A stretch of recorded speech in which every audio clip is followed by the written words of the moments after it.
La présence et la prolifération de micro-algues sont régulièrement observées dans les eaux du lac Léman du printemps à l'automne.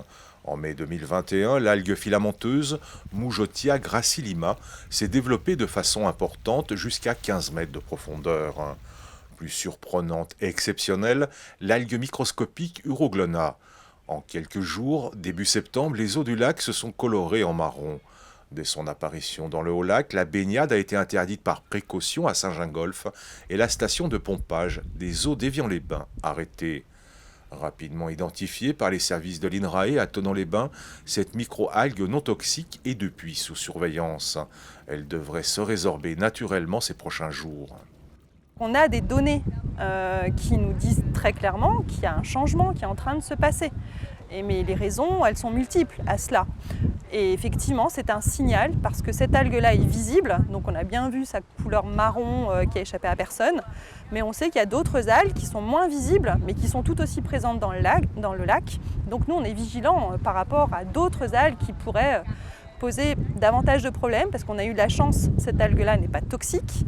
Donc ça a quand même inquiété beaucoup de monde et à juste titre parce que voilà, on ne s'y attendait pas. Par contre, on sait aussi que parmi toutes les algues qui sont présentes dans l'eau, il y en a qui malheureusement peuvent impacter certains usages comme la baignade ou encore l'eau potable. En 1999, un événement similaire dû à la même micro-algue avait déjà été observé au Léman avec une transparence des eaux de surface inférieure à 1 mètre et la baignade avait été interdite. Une autre algue plus toxique s'avère aujourd'hui plus inquiétante, la cyanobactérie Planctotrix rubensis. Elle s'est développée ces dernières années dans les eaux du Léman et pourrait à terme poser problème pour l'eau potable et la baignade. Il y a beaucoup de choses qui se passent en ce moment. Donc, et nos connaissances, on doit quand même encore approfondir. Alors on veut aussi essayer de mieux anticiper ce qui va se passer, mais il ne faut pas attendre d'anticiper tout ce qui va se passer pour agir.